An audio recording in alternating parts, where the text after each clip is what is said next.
my name is Haley, and things are about to get very wet around here. It's time for another summer tradition, the water balloon fight. But before we get to it, I think we should talk about another way you and I can make waves, because what you do today can change the world around you.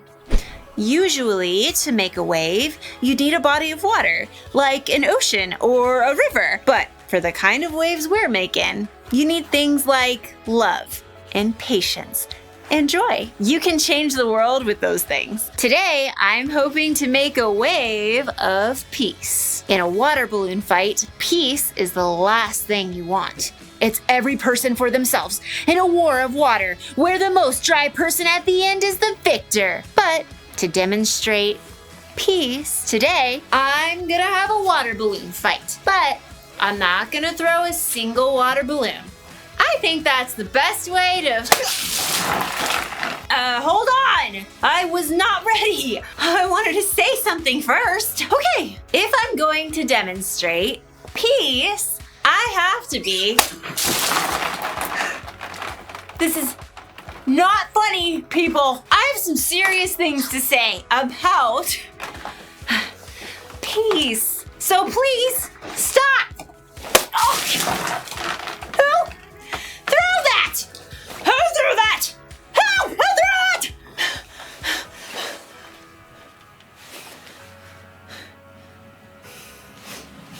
Nah.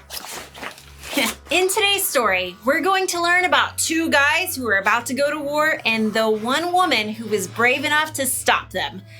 So, let's take a break from the water balloon throwing until we get back.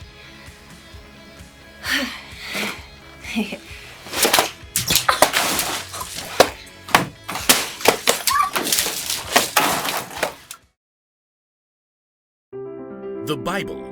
It's 66 books of history, stories, letters, and poetry that fit together to form God's one big story. The epic adventure of how He created us and loves us so much that He made a way to rescue us. As we travel through the Bible, from Genesis to Revelation, we discover people who met God and found their lives changed forever. Now, for an amazing story, inspired by the book of 1 Samuel, chapter 25, verses 1 through 35. Near the town of Carmel lived a wealthy man named Nabal. Money, money, money, always sunny, yeah, in a rich man's world, woo! The world was not so sunny for anyone who had to be near Nabal, like his servants. Our boss's picture is right here in the dictionary beside foolish person. See? Nabal was also terribly rude. You, bring me another leg of mutton. What's wrong with this one? It's touching those peas. But you asked for peas. I asked for tea, you blockhead. I shall dump these peas on your noggin. But unlike Nabal, Abigail, his wife, had a clear mind and a wise heart. She kept a close eye on her husband's estate and did her best to keep him from destroying their lives with his quick temper. Tell me, how was the flock this season? Have we lost any sheep to raiders? Not a one, my lady. But last season our sheep were attacked by robbers a dozen times. We've had protection. Protection? How? David and his men have been camping nearby. As long as they've stayed near our flocks, they've kept us and the sheep from any harm. Very good. I've heard some say David will be king in Saul's place. Has Nabal thanked David for his help? Give thanks, Nabal. That was very funny, my lady. I'll consider the matter. Let me know if anything changes. The time for sheep shearing neared, and Nabal ordered a grand party to celebrate. Music, drink, mutton, bread, cakes, raisins. Are you writing this down? Yes, sir. But no peas. No peas. As Nabal ordered the festivities, 10 young men arrived to bring a message from David. That outlaw, what does he want?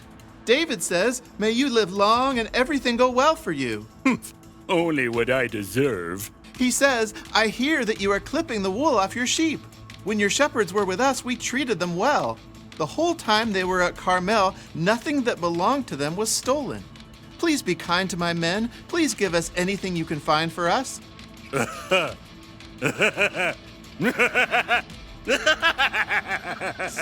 So, yes? Who is this David?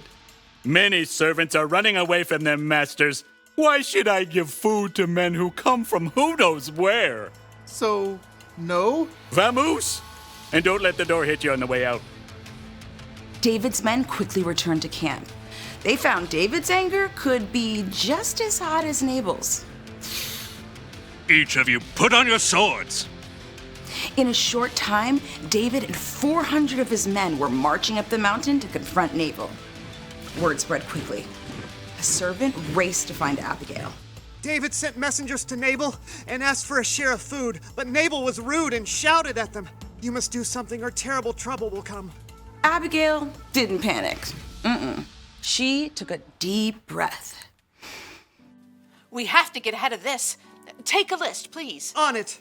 200 loaves of bread, 200 bottles of wine, 5 sheep, a bushel of grain, 100 raisin cakes, 200 cakes of pressed figs.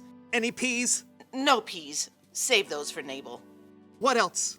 Load it all on donkeys and start down the mountain. I'll follow. As David and his men quickly climbed the mountain, the caravan of donkeys and gifts made its way down the steep road.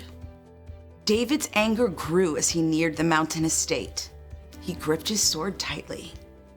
Everything we've done hasn't been worth a thing. I watched over this fellow's property, but he paid me back evil for good. I won't leave one of his men alive. What's this? Donkeys? And looks like food for a feast? At the back of the caravan, Abigail could see David as they met the donkeys. She took a deep breath, hopped off the donkey, and ran forward, throwing herself to the ground at David's feet. Pardon your servant, sir. Please don't pay any attention to that evil man, Nabal. He's always doing foolish things. But now the Lord has kept you from using your own hands to get even. I've brought a gift for you and the men who follow you. Abigail dared to look up. David was watching her closely. The Lord your God will give you a kingdom that will last. That's because you fight the Lord's battles. He'll appoint you ruler over Israel. When that happens, you won't have to worry about how you killed people without any reason. The Lord your God will give you success. When that happens, please remember me. Slowly, David nodded. He removed his hand from the hilt of his sword and reached down to help her up. Give praise to the Lord. He has sent you today to find me. You have shown a lot of good sense and kept me from using my own hands to get even. He has kept me from harming you. Prepare a feast for your men. You've earned every bit of it. Go home in peace. David accepted the gift and turned back instead of facing down Nabal. Abigail returned home to find her husband holding his giant party. Nabal, I've made peace. Peace? Ugh, hate him. Woo-hoo-hoo. Though David didn't kill him, Nabal soon met a dreadful end. Abigail and her entire household were saved because she chose to get creative and make peace.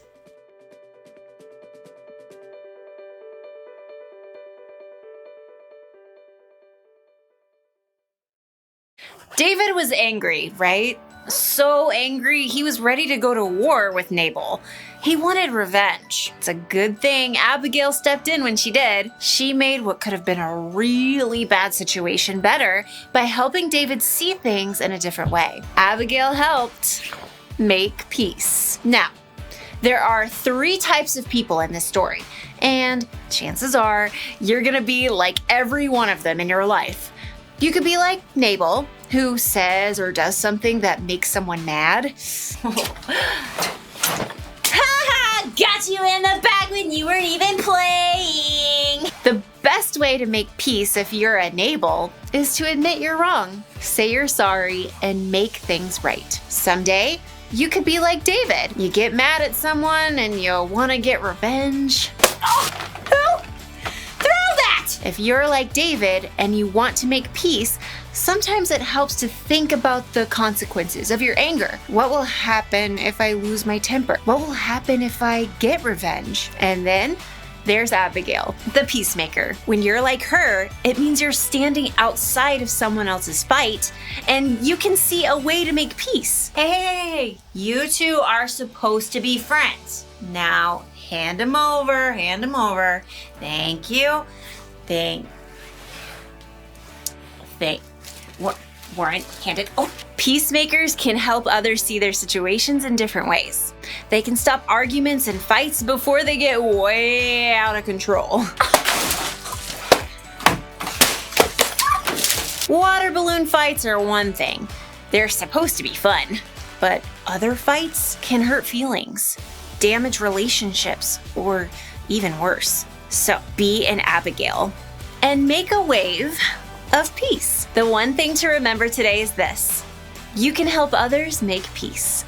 If this doesn't come naturally to you, that's okay. Ask God for help. And remember, when you believe in Jesus, the Holy Spirit living inside of you can also help you make peace. Well, now it's time for the actual water balloon fight. So, I'll see you next time. Well, I guess we used up all the balloons. Nope.